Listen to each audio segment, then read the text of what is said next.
Hi, I'm Laura. Welcome to my homestead kitchen. Today I want to show you my newest favorite bread recipe using fresh milled flour and some sourdough discard. This bread is really nice, not crumbly, and super healthy from using that fresh milled flour and sourdough. So we'll jump right into it and get started, and I'll show you what to do.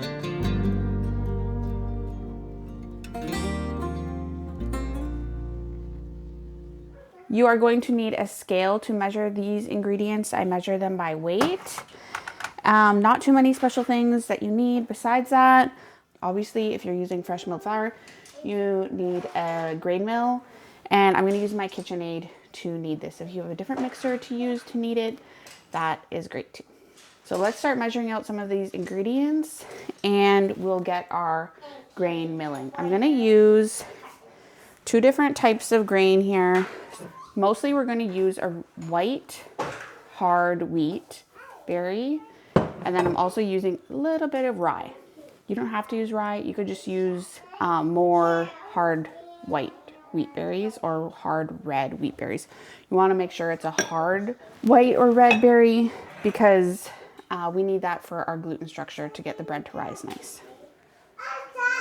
So in your bowl on your scale here, you're just going to press 0 to get it to go to 0. We don't want to weigh the bowl, we want to weigh the berries.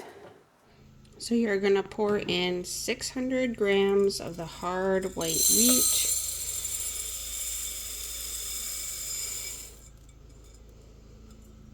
Back to 0, and 100 rye. So I'm so excited I could do a happy dance, okay?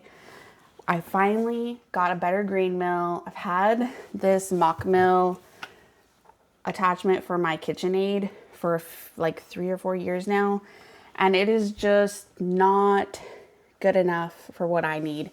Also really makes me nervous. I'm gonna wear out my KitchenAid, and definitely don't want to buy a new mixer right now, although I do have my eye on a Bosch for doing this bread. Anyway, so I got this Nutrimill Classic. Really excited about it. It mills super fast and mills a lot at once, which is great. I did consider getting like a mock mill, the mock mill 200, but it's over twice the price of this. So I did decide to go with this. It is an impact mill. I know some people are scared of an impact mill because they're like, it's gonna heat up the flour too much. I tested the temperature of the flour that comes out of here right away when it was done milling, pulled it out and tested it, and it was only at 94 degrees Fahrenheit. Whereas with my mock mill attachment, I tested that flour as soon as it was out. And obviously it does a lot less flour at once because I just did the one hopper. And it was at 109 Fahrenheit. So even though that's a stone mill attachment for the KitchenAid, it does get a lot hotter than this impact mill. So they make the Nutri-Grain impact mill to keep your flour at a cooler temperature so you're not killing all of your enzymes and getting rid of your nutrients. It keeps it all perfect. Okay, so we're just gonna pour that into our hopper here, pour it all in, and we can just turn it on. So we wanna mill this at a fine setting for our bread. So I'll show you here. This is like here, and then we're going to turn this on. We're going to try to keep it fine.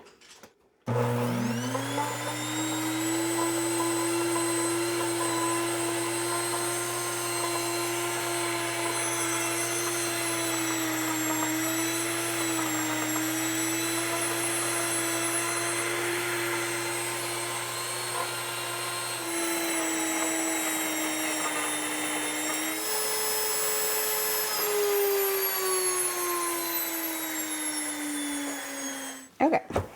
Normally, while you have your grain milling, you can be measuring out your other ingredients, but it was kind of loud, so I couldn't tell you what I was doing. So I don't find this one louder than the Nutrimill Harvest, because when you put your grains, your wheat berries into the Nutrimill Harvest and it starts grinding with the stones, it is quite loud. So I don't find this louder. It's just a different type of noise. Anyway, so There is all of our flour we need for this recipe. So we might not use all of this flour, but we will use most of it. Whatever we don't use, we could just put in the fridge, or I'll use it to feed my sourdough starter. Okay, we'll set that aside and measure out all of our liquid ingredients. Next, we're gonna use 400 grams of warm water. And we're gonna use 100 grams of sourdough starter. You can use discard because I'm not gonna rely on this to rise our bread. I am gonna use yeast because I'm not a super successful sourdough baker yet. My bread doesn't rise super great with just starter. So I kind of do a cheater recipe. I use a quick yeast to help me get a really good rise, but I do love using sourdough just because of all the health benefits. So I make sure to include some in my recipe anyway. So we need 100 grams of this discard. I fed this last night. I feed it with the freshly milled flour. So it's nice and bubbly. I just fed it, left it on the counter for a few hours, and then stuck it in the fridge. So we need 100 grams of this starter. As you can tell, the starter is pretty thick. Okay, that's good. Okay, the next thing you need is 50 grams of oil. You can use olive oil. I have this bare lard that I'm gonna use. So we just need 50 grams of this. Perfect. And we're gonna use just 20 grams of honey or maple syrup. I have maple syrup right now, so I'm gonna use syrup. Okay. And we are going to use 1 egg. You can use sunflower lecithin instead. You would use 2 tablespoons.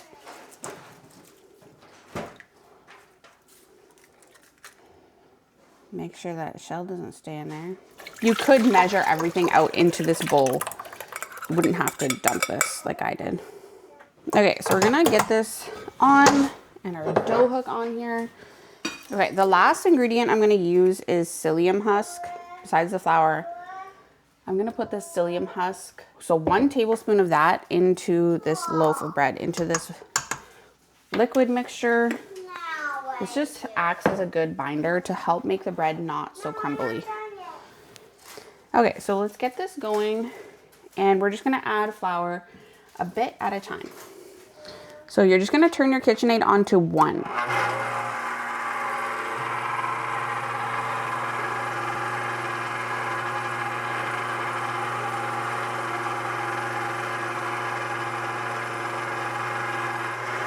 I turned it up to 2.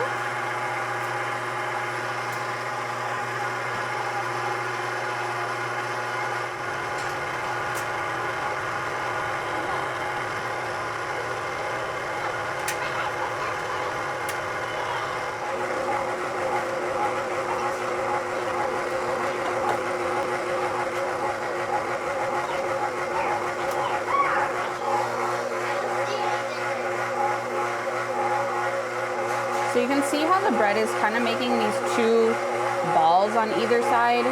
So I'm not gonna add any more flour than that. I'm just gonna let that finish incorporating.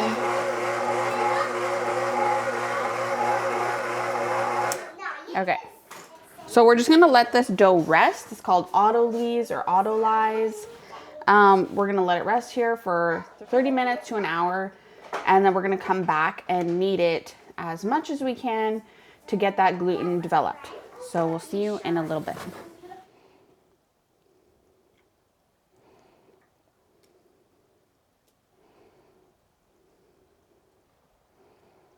Okay, so now that this has been sitting, it's been sitting here for about 45 minutes. We're gonna put in 2 teaspoons of salt. Just on top of that dough, and it's gonna knead for a while, so it'll all get kneaded in. And we're gonna put in a tablespoon of quick yeast.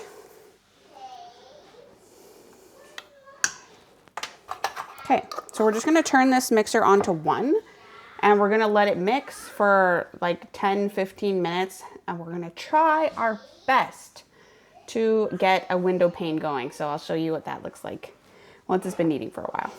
The dough looks pretty shaggy right now. So let's just get this going and we'll see what it looks like.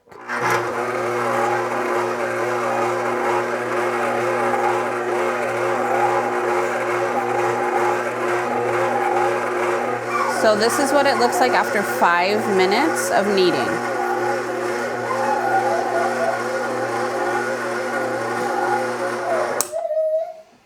So you can see it's kind of sticky. It sticks to my hands a bit.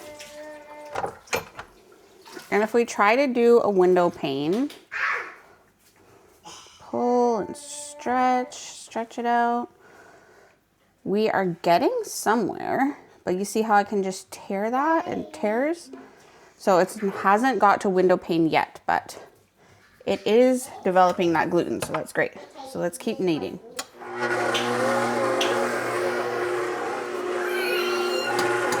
Okay, we're at 10 minutes now. So I'll shut this off and I'll show you what it looks like. So you can see it's still a little bit sticky, but it's not super sticking to my hand or anything. So let's stretch this out again. Try my best to show you. So we're getting closer yet. We can almost start to see light through that, but it's not quite there. So let's probably another 5 minutes. Let's see. I'll keep kneading.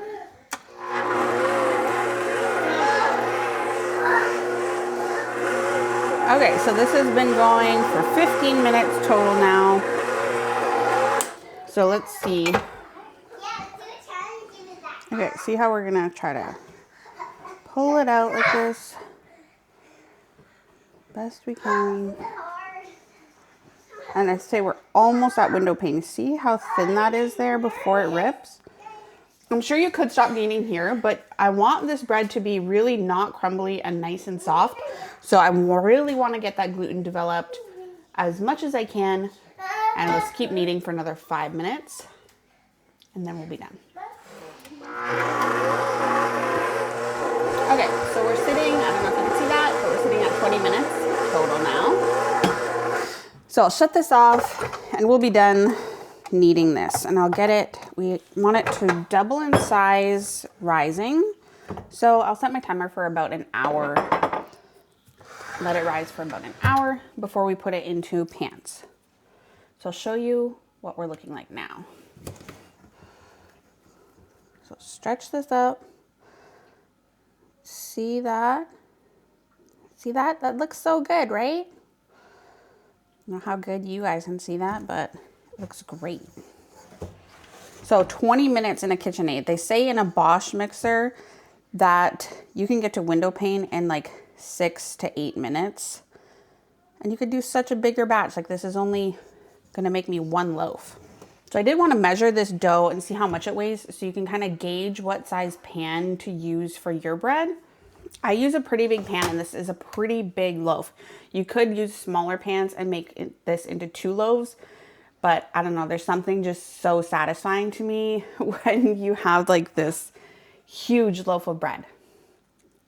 Anyway, let's get our bowl on here and I just want to weigh that dough for you.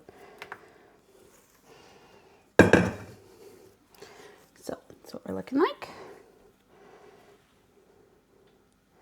So it's like 2 pounds, 12 ounce. You split that into 2 loaves, then you would get like 2 1.5 pound loaves. I'm just gonna do 1 big loaf today. Okay, so I'm just gonna put a bit of oil in this bowl so that it doesn't stick at all. You can just use your olive oil again, and you're gonna use about a tablespoon and just spread that around on your dough so that it's not sticky anywhere on the bowl. So that's what it's looking like. So when we have it doubled in size here, we will put it into pans. We really don't want this dough drying out at all. So you can put like a plastic shower cap or something on top of here. I'm just gonna use a damp tea towel and lay that on top because we don't want the dough drying out and it not being able to rise properly. Okay, so we'll see you in about an hour when that is done rising here, and we'll put it into pans.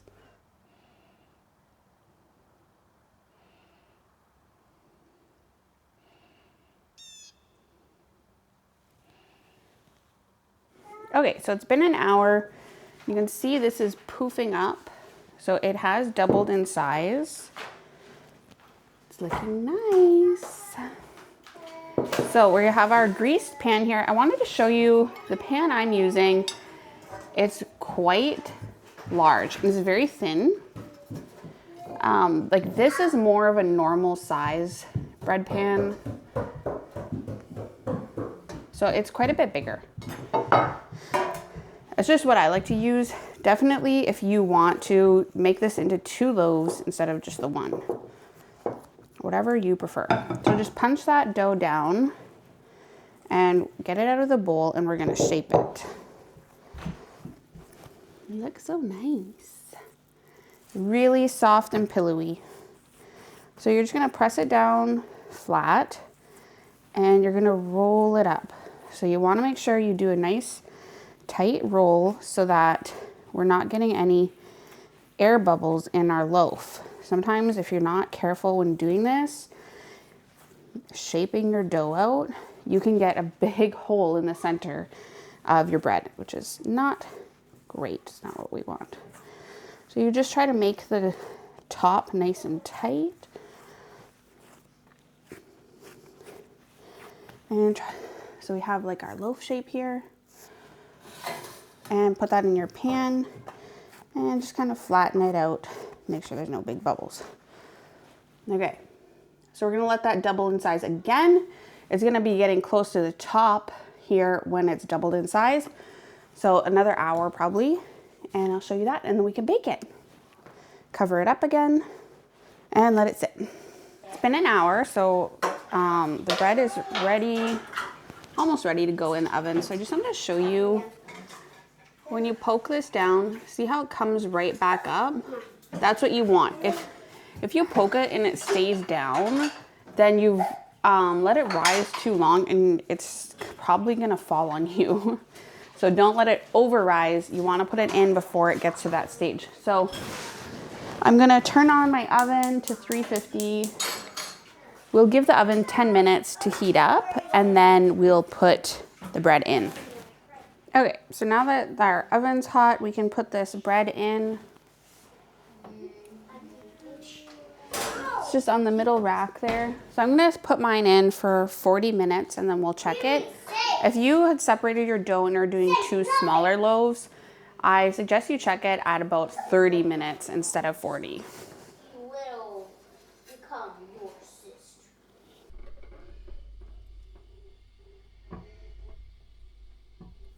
Okay, so it's been 40 minutes. So let's take this out of here.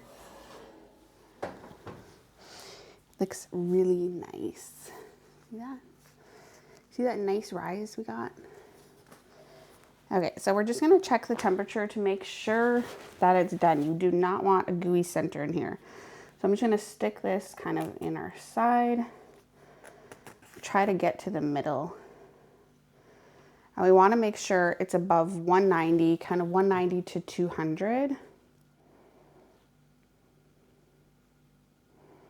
Okay, it's still climbing a bit, but I don't think it's going to get quite to 190.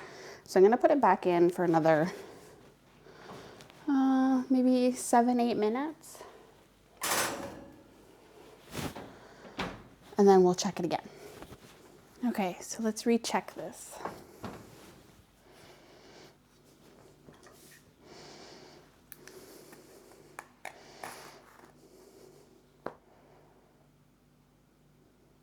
Okay, so it looks like we're just above 200, sitting at like 203.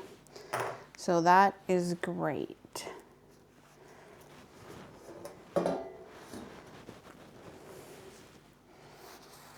Looks awesome.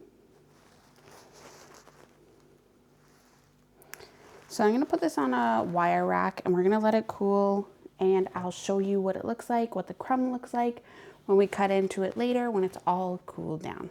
It smells super good in my house right now. Okay, now that this bread has cooled off completely, we can slice it. So I'll show you what that looks like. I always use a meat slicer. It has like a serrated edge blade as well. So I always use that to cut my bread. I just find it easier and it gets all the slices the same width, which I really like. So that's just what I use. Definitely optional though. You can just use a bread knife.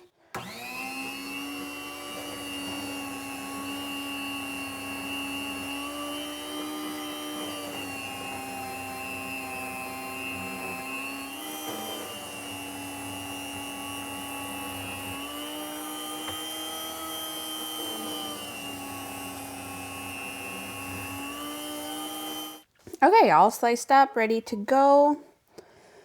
I am so happy I figured this out, how to make this freshly milled flour. See that? It is not crumbly at all, stays together. Freshly milled sourdough bread, healthy for my family and completely homemade. I love it. Let me know in the comments if you like this recipe and we'll see you again next time.